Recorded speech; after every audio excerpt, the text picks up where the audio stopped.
19장 공간복음 4권에 걸쳐서 십자가 사건에 대해서 굉장히 포커스를 맞추고 있습니다. 모든 복음은 어디를 향하고 있습니까? 예수 그리스도를 향하고 있습니다. 예수 그리스도의 피 묻은 복음은 바로 십자가를 향하고 있습니다. 여러분, 오늘 이 말씀을 강해하기에 앞서서 먼저 제가 질문을 드리기를 원합니다. 예수께서 십자가에 죽으셨고 내 죄 때문에 죽으셨지만 예수께서 그 십자가의 저주에서 부활하실 것을 믿으십니까? 아멘이십니다. 온 인류를 위해서 십자가를 지셨지만 나 하나를 위해서 십자가를 지셨고 또한 사셨습니다. 그 십자가 신앙을, 십자가의 부활의 믿음을 가진 영혼들은 그의 인생이 크게 변화가 되고 영혼이 변화가 되고 삶과 가정, 그가 걸어가는 모든 인생의 길들이 크게 변화되는 것을 역사가 증명하고 있습니다. 그런데 여러분, 왜 십자가일까요? 한번 생각해 보지 않으셨습니까? 왜 예수께서 십자가에 죽으셨어야 될까요? 어떤 분은 그렇습니다. 내 죄 때문에 예수께서 죽으셔야 되는 거 맞아요. 그런데 제 질문은 지금 다른 것입니다. 돌에 맞으셔도 죽으실 수 있잖아요. 아니면 이렇게 매질을 통해서 죽으실 수 있잖아요. 왜 굳이 십자가야 될까? 여러분 생각해 보지 않으셨습니까? 오늘 먼저 십자가, 이 신앙을 우리가 들어가기 전에, 요한복음 19장을 들어가기 전에 왜 십자가야 될까? 어떤 분은 그렇게 대답을 하실 것입니다. 아담과 하와가 선악과를 먹지 말라고 하는 하나님께 불순종했기 때문에. 선악과가 무엇이었을까요? 나무였습니다. 나무의 저주를 누군가가 지고 가셔야 되기 때문에, 그래서 그 선악과의 저주, 나무의 저주가 한 번 죽는 것은 사람에게 정한 것이요 그 후에는 심판이 있으리니, 이 땅에서 모든 생명을 한 번 죽게 되고 그 후에 하나님을 믿지 아니하고 예수 그리스도를 믿지 않으면 영원한 죽음이 있는 것이 바로 나무의 저주였습니다. 그렇기 때문에 다시 나무의 저주 위에서 누군가가 하나님과 새로운 계약을 맺을 존재가 필요했었습니다. 그분이 누구십니까? 예수 그리스도이십니다. 아담이 선악과 계약을 맺을 때 몇 가지 조건이 있었습니다. 첫째는 사람이어야 되는 조건이 있습니다. 두 번째는 죄가 없어야 된다는 조건이 있어야 됩니다. 세 번째는 인류를 대표해야 된다는 조건이 있습니다. 아담은 이 모든 걸 다 충족되었습니다. 그리고 하나님께서는 아담과 선악과 계약을 맺으셨습니다. 선악과를 먹지 아니하며 영생을 누리게 해 주시겠다고 언약을 하셨지만 인류를 대표하는 아담과 하와가 선악과를 먹게 되고 그로부터 에덴 동산에서 쫓겨나게 되고 모든 사람은 죽을 수밖에 없는 운명이 되었던 것을 여러분 알고 계실 것입니다. 그 이유로 이 나무의 저주를 끊을 사람이 있을까? 또한 하나님과 이 저주 속에 놓여 있는 사람과 화해를 시킬 사람이 있을까라고 찾아보셨지만 아무도 없었습니다. 그 가운데 하나님께서는 사람 가운데 답이 없는 걸 보시고 아담이 아닌 새 아담을 보내셨습니다. 하나님이시면서 하나님의 독생하신 아들 바로 예수 그리스도이십니다. 사람으로 오셨습니다. 죄가 없으신 것을 입증하셨습니다. 인류를 대표하시는 것도 증명하셨습니다.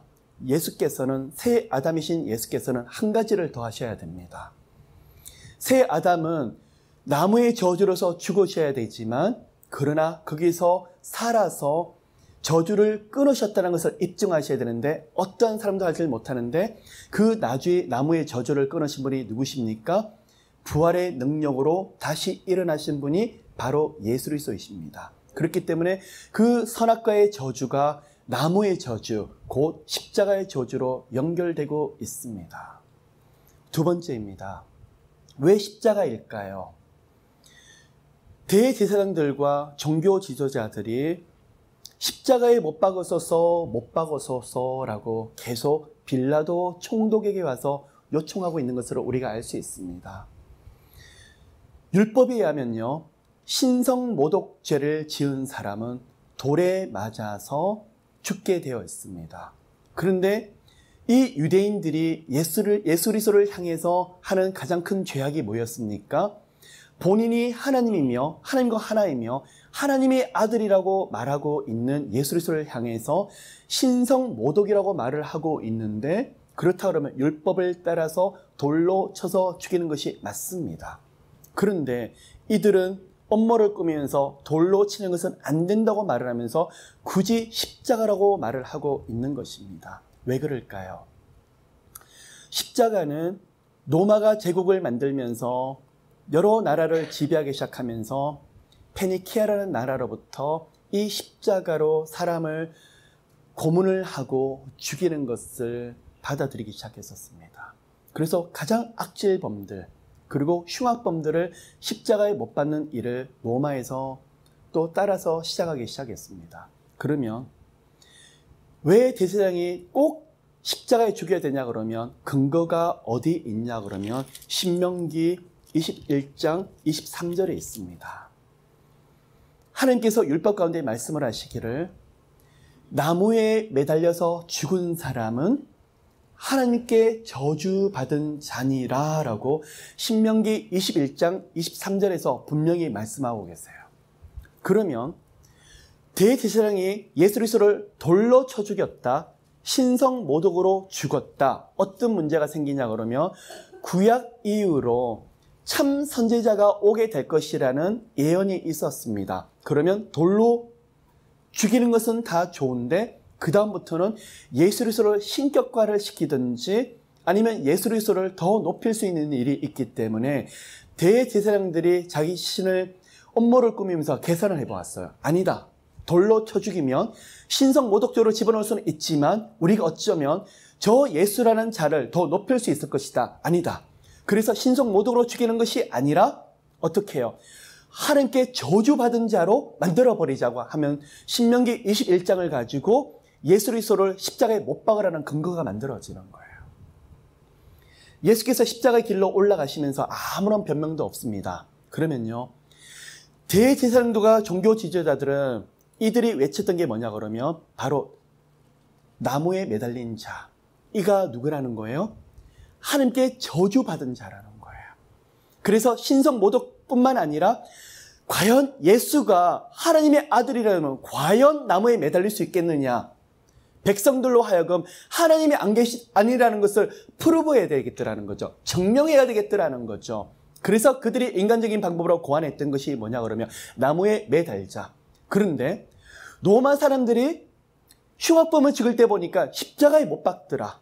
그래서 우리가 가만히 보니까 로마의 처형 방법을 따라서 예수를 나무에 십자가 매달아 버리면 이거는 신성모독뿐만 아니라 하나님께 저주받아서 죽은 자가 바로 예수 그리스도구나. 그래서 예수 그리스도를 그렇게 만들어버리면 우리 가운데 유대인 가운데서 절대 예수를 따른 자가 없겠구나 하면서 그들이 결론을 내려서 그들이 생명 걸고 십자가에 못 박으려고 했더라는 거예요. 그런데 우리 하나님은 그들이 하는 행동 그대로, 그들이 하는 계획 그대로 내버려 두었지만 결론적으로 하나님 뜻을 완벽하게 이루어졌더라는 거예요. 예수께서 저주받아 죽으신 것 맞아요. 그런데 당신의 죄 때문에 죽으신 것이 아니라 내 죄 때문에, 나의 죄의 저주 때문에 예수께서 십자가에 못 박혀 죽으셨더라는 거예요. 그러면 신명기 21장에 나오는 나무에 매달린 자는 하나님께 저주받은 자라. 누구를 말씀하고 있는 것입니까? 바로 나예요. 어디서부터 연결되는 저주인데요. 아담과 하와의 선악과의 범죄 이후로 모든 사람은 태어나면서부터 죄인이 되었습니다. 우리가 아기를 키울 때 보면 알 수 있습니다. 한 번도 아이가 크면서 거짓말을 가르친 적도 없고 시기 질투를 가르친 적도 없는데 이 아이는 어느 순간에 거짓말하기 시작합니다. 동생을 질투하기 시작합니다. 죄성이 우리 안에 있는 것을 볼 수 있더라는 것입니다. 그래서 모든 사람은 태어나면서부터 죄인인 것을 우리가 알 수 있는데 이 죄가 선악과로부터 흘러나오기 시작하는데 그러면 나무에 매달릴 자가 원래는 누구더라는 것입니까? 바로 나라는 이야기예요. 하나님 보시기에 나는 저주받은 자라는 거예요. 그러면 예수께서는 아들아 딸아 내려가라. 네가 저주를 받을 것이 아니라 내가 그 저주를 받으리라. 그래서 친히 매달리신 곳이 어디일까요? 바로 십자가 위에 매달리셨더라는 것입니다. 여러분 십자가 위에 매달리셔서 예수께서 하셨던 가상 7원에 대한 설교와 여러 말씀들은 여러분이 아실 것입니다. 7가지 말씀. 첫 번째 말씀이 무엇입니까? 하나님, 저들을 사하여 주시옵소서. 자기들이 하는 것을 알지 못하나이다. 내가 진실로 진실로 너에게 이르노니 내가 나와 함께 낙원에 있으리라. 여자여 보소서, 아들이니이다. 보라, 내 어머니니라. 7가지 십자가 위에서 하신 말씀들 여러분 기억하실 것입니다. 오늘은 강의를 들어가기 이전에 결론에 대한 말씀을 먼저 드리고 말씀을 좀 들어갔으면 좋겠습니다. 예수께서 십자가에서 하셨던 7가지 말씀을 통해서 예수께서 우리에게 하시고자 하는 많은 말씀들이 그 안에 함축적으로 분명히 들어가 있습니다. 첫째, 하나님 저들을 사하여 주시옵소서. 자기들이 하는 것을 알지 못하나이다. 나무의 저주에서 죽을 사람이 바로 나이고 우리들인데 아무도 하나님께 나갈 사람이 없었었고 하나님과 화해할 사람이 없었는데 진정한 구속제물이 되셨고 하나님 앞에 화목제가 되셨더라. 그렇기 때문에 나는 하나님 대속제물이 되셔서 죽어도 되지만 주님, 나를 믿는 자, 내 이름을 믿는 자를 풀어주시옵소서. 나무의 저주에서 풀어주시옵소서. 예수께서 첫 번째 십자가 위에서 하셨던 말씀이 바로 거기 있습니다. 그러면 십자가 위에서 첫 번째 하셨던 고백을 통해서 우리가 알 수 있는 것은 하나님과의 화해, 그리고 아무도 하나님께 감히 나갈 수 있는 사람이 없었지만 예수 이름으로 우리는 담대히 하나님께 나갈 수 있는 자격을 얻었더라. 그 담대히를 원어로 따져보면요, 뻔뻔하게 해요. 그러면 하나님 앞에 감히 뻔뻔하게 예수 이름으로 나갈 수 있는 길을 여셨던 분이 바로 누구시더라는 거예요? 십자가의 위에 매달리신 예수 그리스도시라는 것을 첫 번째 가상 7원을 통해서 분명히 보여주고 계십니다. 두 번째, 내가 진실로 진실로 너에게 이르노니 내가 나와 함께 낙원에 있으리라. 누구에게 하신 말씀이죠? 십자가가 3개 있었죠. 양쪽에 강도가 있었습니다. 이 강도에게 하셨던 말씀이었습니다. 무슨 말일까요? 두 번째 이 가상 7원을 통해서 하셨던 말씀이 예수 그리스도의 십자가의 궁극적인 목적, 목표, 데스티네이션을 분명히 말씀하고 있더라는 거예요. 하나님과 분리가 된 사람은 원수가 되었고 원래는 어딜 가야 됩니까? 지옥으로 갈 수밖에 없는데 십자가에서 화해가 이루어짐으로써 새로운 축복이 우리에게 주어졌는데 감히 예수 이름으로 낙원으로 갈 수 있는 축복이 주어졌더라. 이 낙원이 어디입니까? 우리가 믿음으로 고백하는 바로 천국이더라는 것입니다. 그러면 이러한 축복들이 언제 이루어졌습니까? 십자가 위에서 완성되었고 십자가의 그 은혜로 들어갈 수 있더라는 것입니다. 세 번째, 여자여 보소서, 아들이니이다. 보라, 내 어머니니라. 십자가 앞에 있는 제자, 아마 이 책을 썼던 저자 요한이라고 추론합니다. 이 요한에게 그 어머니 마리아를 부탁 있는 말씀이기도 합니다. 어머니여 보소서, 아들이니이다.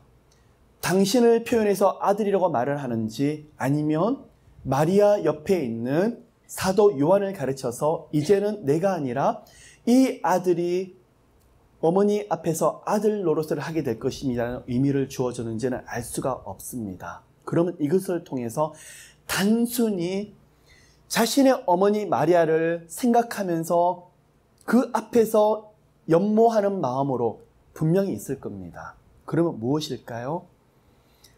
어머니 마리아를 옆에 있는 사도 요한에게 부탁하면서 이 세 번째 가상 7원을 통해서 주신 것이 뭐냐 그러면 혈연을 통한 가족만이 가족이 아니라 더 중요한 가족이 있는데 바로 예수 그리스도를 통해서 주어지는 믿음의 가족.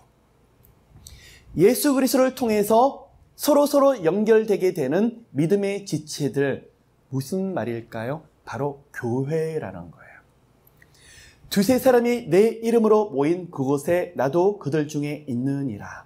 두세 사람이 있을 때, 예수 이름을 부르짖을 때 바로 그곳에서 무용교회가 이루어지게 되고 또 유형교회가 이루어지게 되는데, 예수께서 꿈을 꾸셨던 것이 어머니여 보소서 아들이니이다.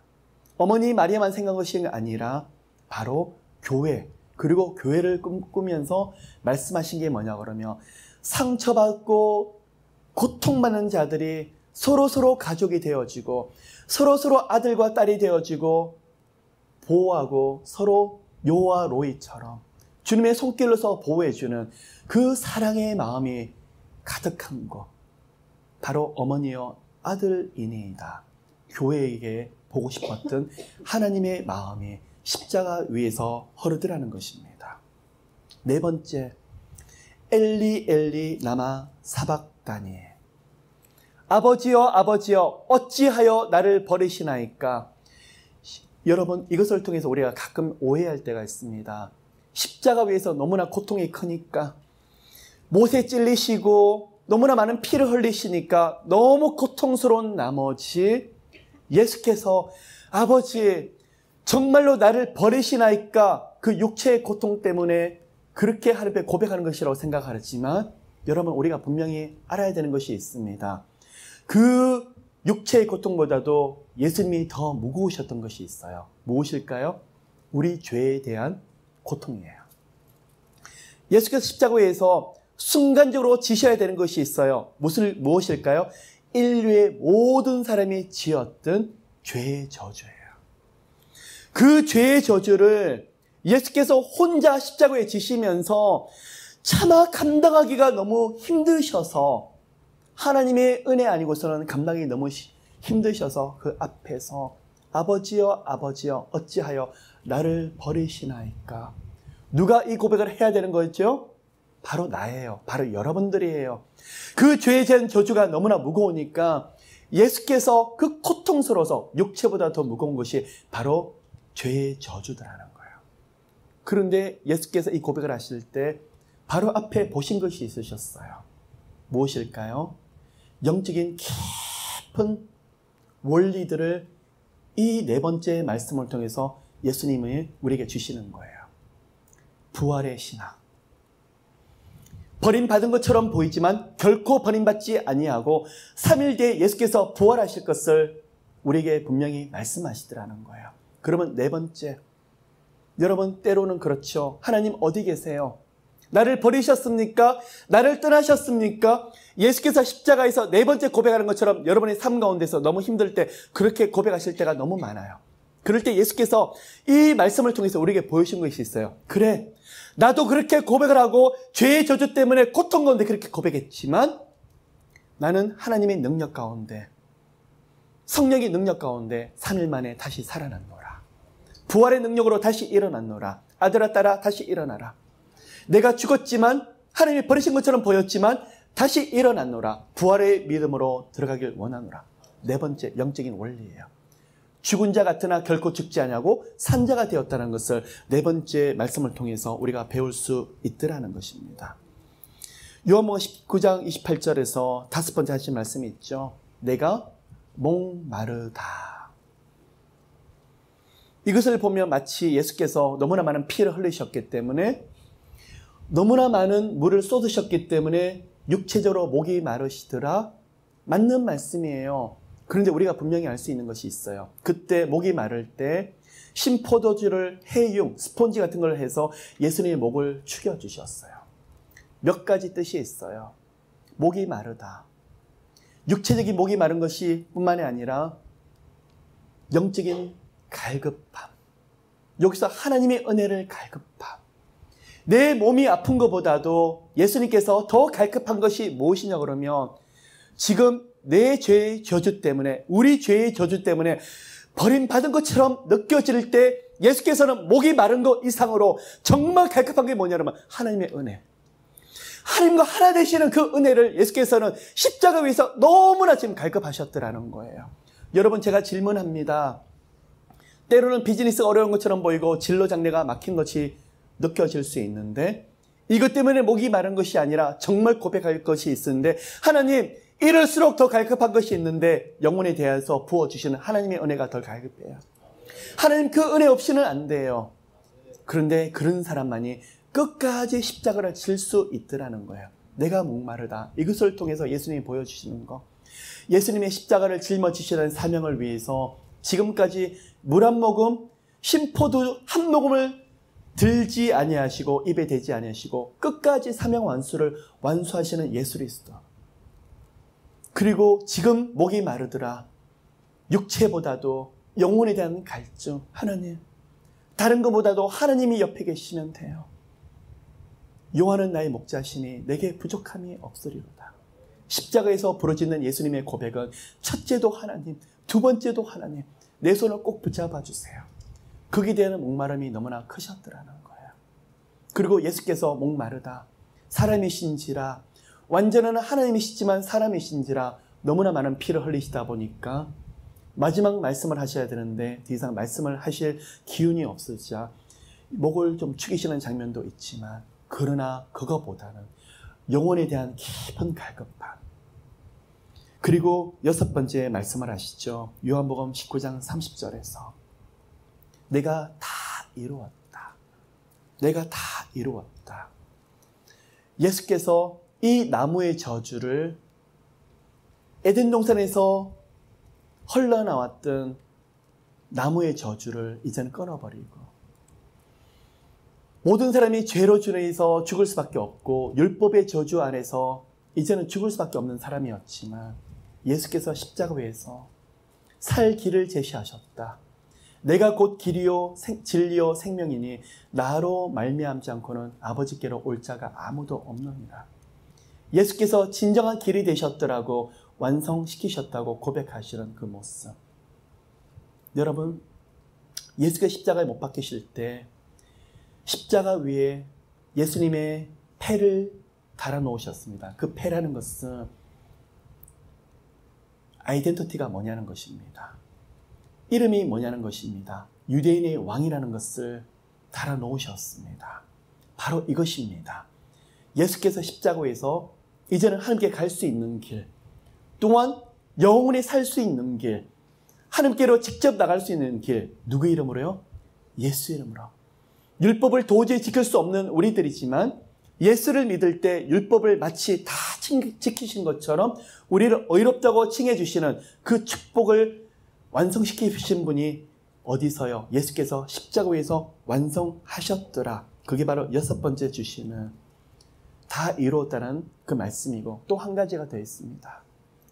이제는 선악과의 계약 아래에서 저주가 아니라 십자가의 계약이 예수님의 피로서 하나님과 온전하게 맺어졌다.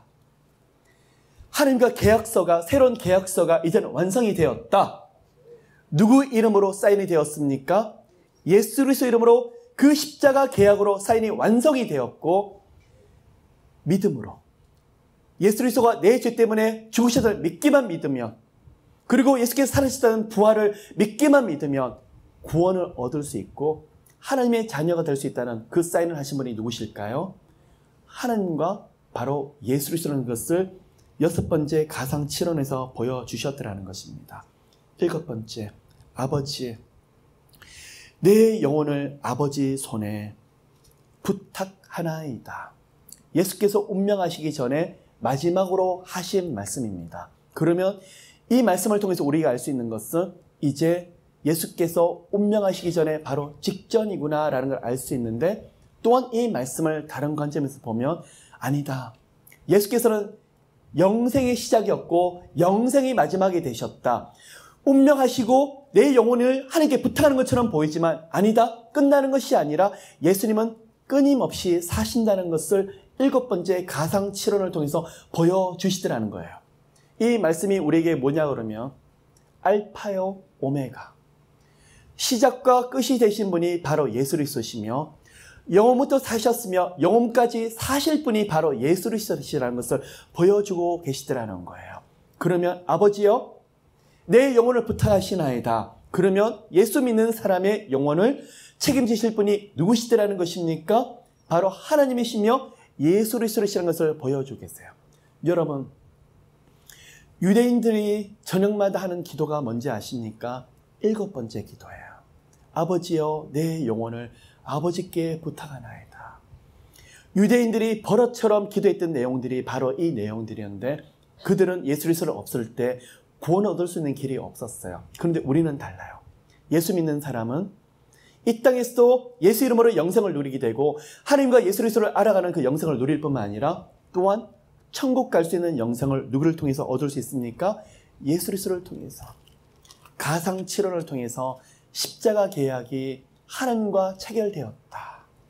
그리고 영생을 얻는 그 길들이 체결되었다. 그 일을 이루시는 분이 바로 예수 그리스도십니다. 여러분, 제가 오늘 이 시간에도 한 가지 질문을 합니다. 눈을 뜨시면서 예수 이름으로 기도를 합니다. 하나님, 내 아들, 딸 어떻게 해요? 하나님, 어떻게 먹고 살아야 되죠? 하나님, 제 몸이 이렇게 힘든데 어떻게 해요? 여러분, 좋습니다. 그런 기도도 필요할 것입니다. 그런데 기적이 일어나는 방법이 있어요. 예수님, 어떻게 나 같은 자를 위해서 죽으셨죠? 어떻게 나 같은 자를 위해서 십자가에서 친히 피 흘려 죽으셨고 나를 위해서 목마르다고 하십니까? 어떻게 나 같은 자를 위해서 예수님의 영혼을 갈기갈기 찢어 죽으셨습니까? 그 은혜에 사모하고 감사하는 영혼은요, 이 시간에 제가 예수 이름으로 분명히 말씀을 드립니다. 수두룩한 기적이 있을 거예요. 때때로 여러분에게 보여주시는 은혜와 기적들이 많으실 거예요. 가장 큰 기적이 무엇일까요? 예수 그리스도가 십자가에서 하셨던 그 은혜예요. 그보다 더 큰 은혜는 없어요. 여러분, 신기하지 않아요? 수많은 드라마가 있고 영화가 있고 책이 있지만 두세 번을 보면 더 이상 못 봐요. 질려서 못 봐요. 그런데 나를 위해서 죽으셨던 예수 그리스도, 사셨던 예수 이름은요, 수십 번, 수백 번을 노래하고 찬양을 하는데 결코 질리지 않아요. 왜 그렇죠? 생명이 거하냈기 때문에요. 생명력이 거하냈기 때문에요. 이 시간에 내 문제로 왔고 내 아픈 문제로 이 시간에 기도를 하지만 예수 그리스도를 외치는데 너무 좋아서 찬양하고 노래하다가 어느 날 몸이 나도 모르게 벌떡 일어나서 치유가 일어나요. 생각지 못했던 문들이 일어나요. 누구 이름으로요? 예수 그리스도 이름으로. 그 은혜가 여러분 가운데 함께 하시기를 예수 이름으로 축복합니다. 19장부터 잠시 얼른 말씀을 좀 보았으면 좋겠습니다. 빌라도가 예수를 데려다가 채찍질했습니다. 여러분, 문제가 있습니다. 이렇게 채찍질한 문제가 있습니다. 왜 그럴까요? 빌라도가 아직까지 예수 그리스도의 죄를 확정하지 않았기 때문에요. 확정하지 않은데 채찍질을 한다? 유죄가 되지 않은데 채찍질을 한다? 문제가 있어요. 그러면 빌라도가 지금 무엇을 노렸느냐 그러면 예수를 십자가에 못 박고 싶어 하진 않아요. 죽이고 싶지 않아요. 왜 그러냐면 예수님이 무죄인 것을 빌라도가 누구보다도 잘 알아요. 이 정도로 채찍질해서 피를 흘리게 하고 고문을 하며 백성들에 보여주면 이 정도로 해서 백성들의 마음이 좀 녹을까 싶어서 채찍질을 해요. 그런데 제사장도가 백성들을 뭐라고 말을 하죠? 끝까지 십자가에 못 박으라고 말을 하고 있더라는 거예요. 2절, 군병들이 가시로 면류관을 엮어 그의 머리에 씌우고 자색 옷을 입히고. 여러분, 채찍질을 지금 당했습니다. 그 채찍질은 그냥 가죽 채찍이 아니에요. 돌이 달려 있어요. 그 안에 날카로운 금속들이 있어요. 초대교회 순교자들 보면요, 십자가를 받았던 순교자들을 보면 채찍질을 하다가 이미 십자가 못 박히기 전에 죽어버려요. 왠 줄 알아요? 채찍을 맞다가 동맥이 파열되어 안에 내장에 창자가 쏟아져 버려요. 채찍질을 통해서 이미 사람을 목숨을 끊는 일들이 되게 많이 있더라는 거예요. 우리가 아는 가죽권에 놓였던 채찍이 아니더라는 거예요. 왜 예수께서 맞으셔야 되는데요?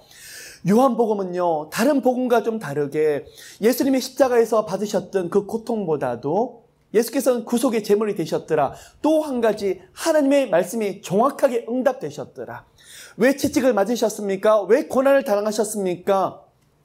예수께서 어린 양이 되셔서 묵묵하게 고난의 길로 가셨더라. 이사야 53장의 말씀을 정확하게 응답되셨다는 것을 요한복음을 통해서 보여주시더라는 거예요.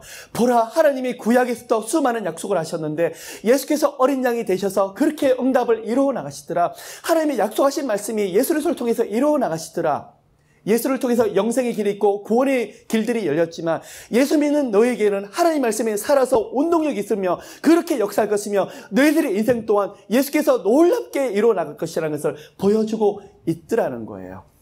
19장 2절에 군병들이 가시로 면류관을 엮습니다. 여러분 왜 가시로 면류관을 엮을까요? 화관이 아니고 미워서요. 흉악범이기 때문에요. 이 또한 하나님의 말씀을 이루더라는 것입니다. 여러분 창세기 3장 18절로 기억을 합니다. 아담과 하와가 범죄를 했을 때 땅에서 올라오는 것이 있었습니다. 무엇일까요? 가시덤불이었습니다. 무엇이었죠? 죄의 저주를 말하고 있어요. 예수께서 죄의 저주를 어디다 지고 계십니까? 바로 머리 위에요. 머리 위에 지시면서 이제는 죄의 저주를 끊으시리라. 그리고 죄의 저주를 친히 감당하시리라. 어디로요? 예수께서 친히 머리로 감당하고 계시더라는 거예요. 그러면 그 가시덤불이 누군데요? 바로 내 죄의 저주를 예수께서 친히 지시면서 온 피를 다 흘리고 계시더라는 거예요. 그의 머리 위에 가시 면류관을 씌우셨습니다. 그런데 자색옷을 입히죠. 그 당시는요, 염색 기술이 발달되지 아니했기 때문에 이렇게 색깔이 있는 옷을 입기가 참 힘들어요. 주로 빨간색 옷은 쉬운데 자주색 옷, 퍼플 옷을 입는 것은 주로 왕족만이 입을 수 있었어요. 자색 옷을 군병들이 조롱하면서 입혀주었지만 무엇을 상징하고 있습니까? 친히 왕으로 오신 예수 그리스도를 상징하고 있더라는 것입니다. 그런데 아직 죄로 분명한 죄가 밝혀지지 않는데 밑에 있는 군병들이 예수님을 손바닥으로 때립니다. 그리고 조롱하기 시작합니다. 빌라도가 그에게 아무 죄를 찾지 못합니다. 18장에 연이어서 예수님의 죄를 찾지 못하는 빌라도의 모습이 두 번에 걸쳐서 보여주고 있습니다. 그렇기 때문에 예수님을 죽이고 싶지 않아 있었습니다. 그런데 19장 5절 보라 이 사람이로다. 채찍질했습니다. 피를 흘리게 예수님을 만들었습니다. 백성들 앞에 가서 보여주면서 보라 이 사람이로다. 지금 몇 장입니까? 19장 5절에서 이 말씀을 하고 있죠. 이 말씀이 오버랩이 되는 말씀이 있습니다. 요한복음 1장에 나오고 있습니다. 보라 세상 죄를 지고 가는 하나님의 어린 양이로다. 세례 요한이 예수께서 요단강에 세례를 받으러 오시는 그 모습을 통해서 믿음의 고백을 했었는데 지금 누가 그 말을 하고 있는 것입니까? 빌라도 총독이 보라 이 사람이로다. 이 앞에서 백성들 앞에서 예수 그리스도를 가르치면서 그 안에 예수님의 무죄를 확신하는 사람이 있었습니다. 누구일까요? 바로 빌라도 총독도 무죄인 것을 확신하더라는 것입니다. 그 앞에서 오히려 대제사장들과 하속들이 더 큰 소리로 말을 합니다. 십자가에 못 박게 하소서, 십자가 못 박게 하소서. 왜요? 신성 모독이 아니라 하나님의 저주를 받은 자로 예수 그리스도를 만들고 싶기 때문에요. 그런데 우리 하나님은 그 십자가의 저주를 하나님의 저주를 끊어버리시고 하나님의 아들 되심을 성령의 능력으로 분명히 나중에 보여주셨죠. 그런데 빌라도는 너희가 친히 데려다가 십자가 못 박으라. 나는 거기서 죄를 찾지 못했노라 라고 말을 하는데 7절에 우리에게 법이 있으니 하나님의 아들이라 라고 그가 자기가 하나님의 아들이라 하면이라. 신성 모독을 지금 계속적으로 증언하고 있어요. 두려워하고 있어요. 빌라도가 이 말을 듣고 두려워합니다. 왜 두려워할까요? 어떻게 보면 사람인데 가만히 보니까 하나님의 아들 같기도 하고 비범한 무엇인가 있더라는 거예요. 그래서 예수 그리스도를 좀 두려워하는 예수 그리스도의 빌라도의 지금 모습이 나와서 물어봅니다. 예수께 말하되 너는 도대체 어디로 쓰냐 라고 말을 하는데 예수께서 한마디도 대답하지 않으십니다. 이상하지 않습니까? 우리는 잘 알고 있습니다. 내 죄 때문에 죽으셔야 되기 때문에 아무 변명하지 않습니다. 왜 변명하지 않으셨을까요? 두 번째, 말을 해도 모르기 때문에. 영안이 열려있지 않는 사람에게 빌라도에게 말을 해본들 그가 이해할 수 없기 때문에. 세 번째, 이미 예수께서는 하나님의 아들인 것을 여러 번 증거를 했는데 빌라도가 받아들이지 아니했더라는 거예요. 그런데 이 가운데에서 저는 하나님께서 예수께서 하나님의 아들 되셔서 분명한 사실이지만 내 죄 때문에 십자가를 짊어지셔야 되기 때문에 아무런 변명하지 않는 그 모습을 이 말씀을 통해서 보여주시더라는 것입니다. 빌라도가 말을 합니다. 내가 너를 살릴 권세도 있고 죽일 권세도 있다 말할 때 11절에 예수께서는 분명히 말씀하시죠. 하늘에서 주시지 아니했으면 너는 그 권세를 받을 수 없다. 여러분 너무나 중요한 이야기예요. 모든 은혜를 누가 주셔야 되는 것입니까? 하늘에서 하나님께서 주셔야 되는 것입니다. 권세를 주셔야 되고 이 땅에 있는 모든 것을 누가 주셔야 됩니까? 하나님이 주셔야 돼요. 예수께서 십자가 위에 매달리시면서 어떻게 보면 당장 죽을 목숨이었지만 당당하세요. 예수께서는 분명히 알고 계셨던 것이 있어요. 하늘에서 모든 걸 허락하셔야 되는 거지. 그 사실을 너무나 잘 알고 계셨기 때문에 당당하실 수 있어요. 여러분, 이 시간에 제가 여러분 앞에 선포할 것이 있습니다. 사람을 두려워하면 사람 앞에 벌벌 기게 됩니다. 힘 있는 사람 앞에 벌벌 떨게 됩니다. 사람 비율을 맞추려고 합니다. 맞습니다. 겸손해야 됩니다. 온유해야 됩니다. 근데 분명한 사실이 있어요. 사람이 허락하는 것이 아니라, 이 세상이 우리 손에 주어지는 것이 아니라, 분명한 것은 이 세상의 모든 은혜는 하나님이 주셔야 돼요. 그렇기 때문에 사람에게 모든 사람이 겸손한 태도를 가질 필요는 있지만 하나님이 주셔야 되는 것을 우리는 믿기 때문에 당당할 수밖에 없는 거예요. 그래서 그런 고백을 예수님이 하시기 때문에 십자가 위에 앞에서 실제 죽일 권세는 빌라도가 가지고 있는 것처럼 보였지만 빌라도 앞에서 벌벌 떨지 아니하더라는 것입니다. 빌라도가 그렇게 당당한 예수 그리스도를 놓고 살려주려고 했지만 오히려 이들 사람들은 외칩니다. 당신이 그러면 가이사의 충신이 아닙니다 라고 외칩니다. 그 당시에 황제, 굉장히 제가 알기에는 두려움이 많았고 의심이 많았던 사람이었습니다. 만약에 이 소문이 퍼지게 되면 빌라도 총독이 총독절에 쫓겨나게 되고 자기도 업무 속에 빠질 수 있기 때문에 이 말을 듣는 순간 예수 그리스도를 이제는 판결을 내립니다. 십자가에 못 박으라. 아침 9시에 못 박혀 죽으시는 그 장면이 이제 나오죠. 보라 너희 왕이로다. 빌라도가 그 말을 외쳤을 때 백성들이 외칩니다. 없이하소서, 없이하소서. 십자가에 못 박으소서. 가이사 외에는 우리에게 왕이 없나이다. 예수 그리스도를 부인한 것이 아니라 이 백성들이 지금 누구를 부인하고 있는 것입니까? 바로 하나님을 부인하고 있더라는 것입니다. 누가요? 대제사장님. 사람이 영안이 어두워지고 영적으로 변질되게 되면요, 하나님이 보이지가 않아요. 예수님이 보이지가 않아요. 여러분, 오늘 이 시간을 통해서, 이 말씀을 통해서 우리에게 한 가지 적용해 보여야 될 것이 있어요. 하나님을 사랑하십니까? 예수 그리스도를 사랑하십니까? 매일 눈 뜨시면서 하나님, 예수 그리스도, 성령 하나님의 이름을 불러보세요. 만일 여러분의 마음에 먹먹하고 아무런 감동이 없다 그러면 영이 좀 더 깨어질 수 있도록, 하나님 예수 그리스도만 이름만 불러도 마음에 깊은 감동이 올 수 있도록 영적인 조율이 계속 일어나기를 예수님은 축복합니다. 어느 날 우리도 예수를 사랑하다가 처음 시작했지만 나중에 예수 이름을 던져버리고 교회 생활을 하려고 해요. 예수 그리스도를 만나러 교회를 가는 것이 아니라 교회에서 봉사하기 위해서 교회를 들어갈 때가 많고, 하나님과 예수 그리스도를 알아나가는 것보다도 내가 교회에서 바쁜 일 때문에 가려고 할 때가 너무 많이 있더라는 거예요.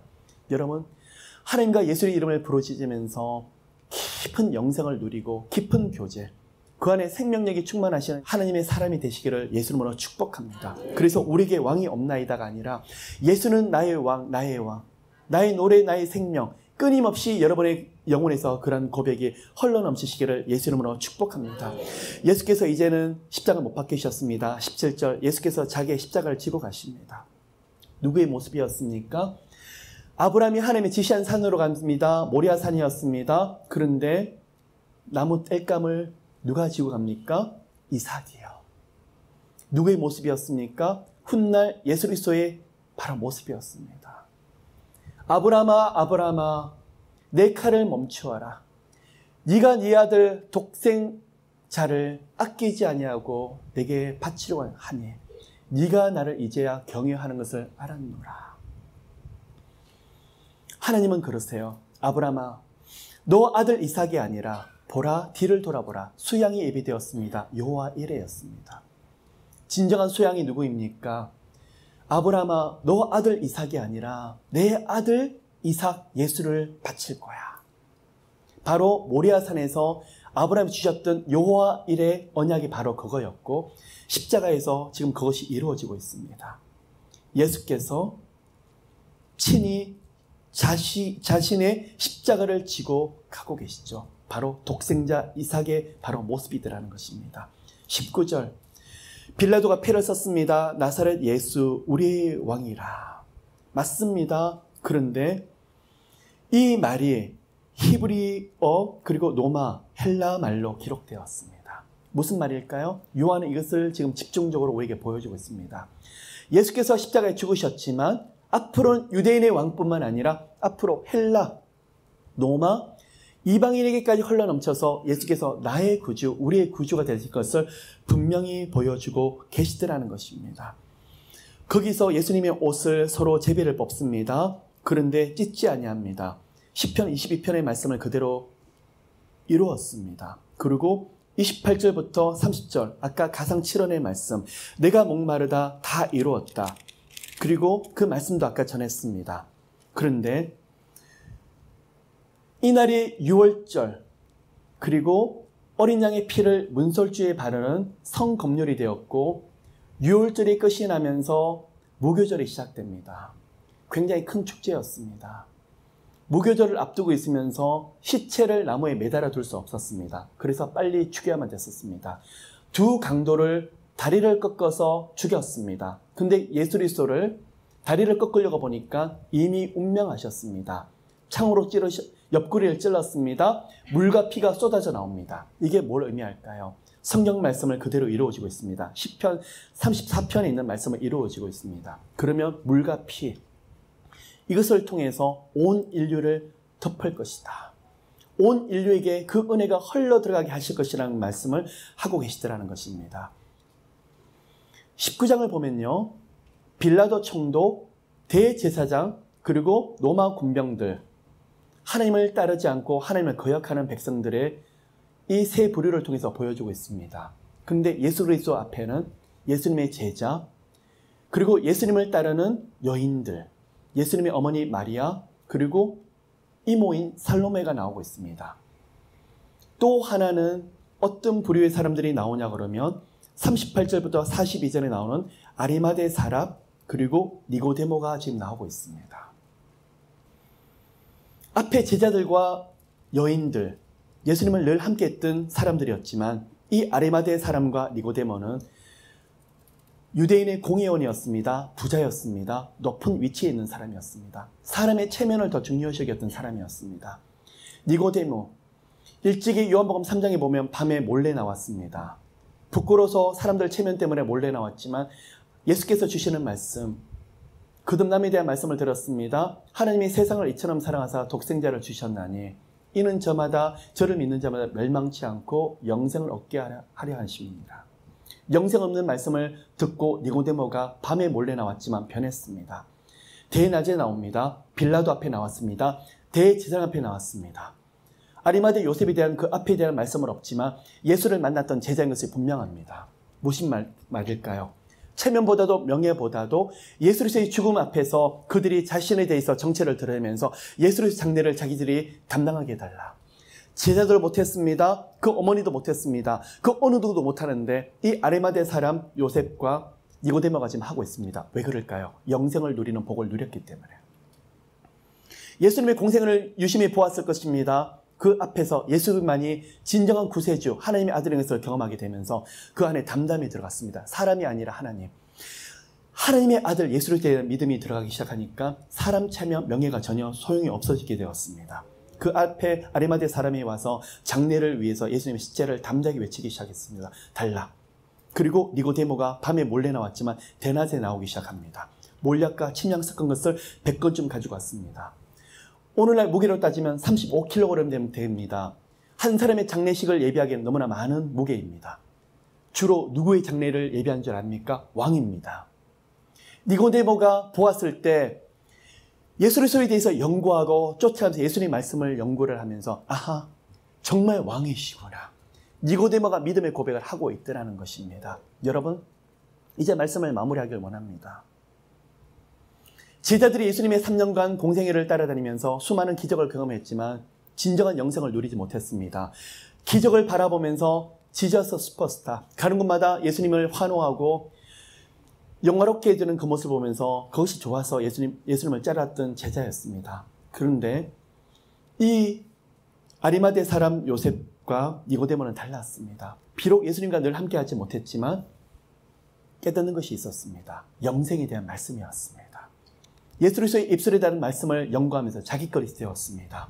그들이 누렸던 것이 바로 영생이었고 이들은 수많은 기적을 눈으로 경험하지 못했지만 예수님의 말씀을 경험하게 되면서 자신의 삶이 바뀌는 것을 보았습니다. 자신의 인생이 바뀌는 걸 보았습니다. 그럴 때 담담이 들어갔습니다. 믿음이 들어가게 되었습니다. 여러분, 예수 그리스도의 십자가의 죽으심이 2000년 전의 사건이 아니라 오늘도 현재 진행형입니다. 예수 그리스도를 믿는 자, 예수 그리스도를 영접하는 자는 삶이 변화되고 가정이 변화됩니다. 진로 장래가 변화됩니다. 벌벌 떨었던 니고데모가 아니라 대낮에 들어와서 담대히 예수 그리스도를 외칩니다. 그런데 그 만나는 사람이 예수를 통해서 변화되게 일어납니다. 오늘날 우리에게 하나님 주시는 도전이 그것입니다. 여러분, 예수 그리스도의 생명력으로 풍성하게 흘러넘치시기를 예수 이름으로 축복합니다. 여러분이 만나는 사람마다 예수 그리스도, 작은 예수가 되고 작은 바울이 되고 작은 베드로 되어서 예수 그리스도가 나의 목자시니 그 은혜 한 가지로 충분합니다. 예수 그리스도가 나의 목자시니 내 배에서 생수의 강이 흘러넘치나이다.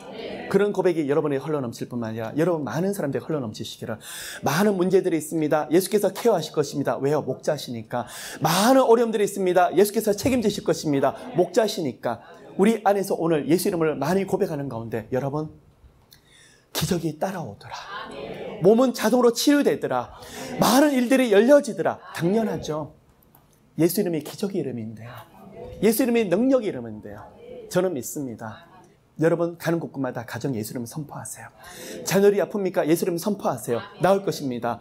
예수 이름으로 자녀들의 진로 장래가 열리지 않습니까? 예수 이름 선포하세요. 문들이 열리게 될 것입니다. 왜요? 능력의 이름이니까요. 여러분 배에서 생수의 강이 흘러넘치기 때문에요.